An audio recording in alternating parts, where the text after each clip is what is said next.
Learning law BNSS section 260, procedure in cases instituted under subsection 2 of section 222, है ना, defamation के जो case हैं for public servant, governor, president etcetera.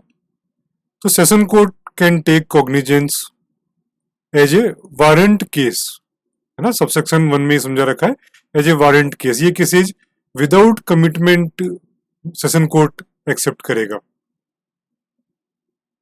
Trial in camera चलेगा यदि desire of parties है तो, या जज ऐसा सोचते हैं तो। सबसेक्शन 2,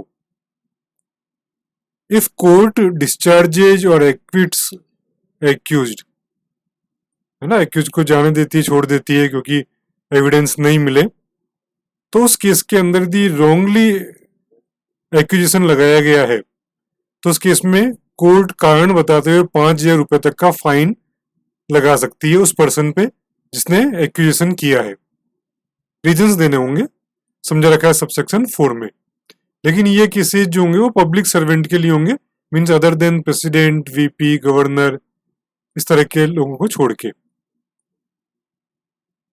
तो ये जो कंपनसेशन है, जो फाइन वसूला जाएगा उस आदमी से जिसने ये केस लगाए हैं बिना किसी एविडेंस के। लेकिन साथ में ये बात है कि फाइन लगाने का मतलब ये नहीं है कि उसकी क्रिमिनल लायबिलिटी खत्म हो जाएगी।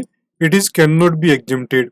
सिविल लायबिलिटी का जो पार्ट है वो फाइन के अंदर इंक्लूड किया जा सकता है, लेकिन क्रिमिनल लायबिलिटी रहेगी। समझ रखा है सबसेक्शन 6 में।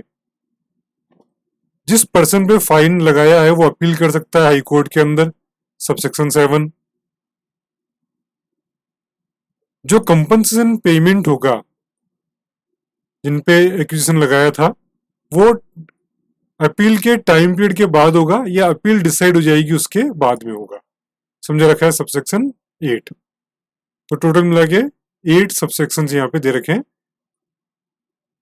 तो ये हमने समझ लिया। Section 260, procedure in cases instituted under subsection 2 of section 222।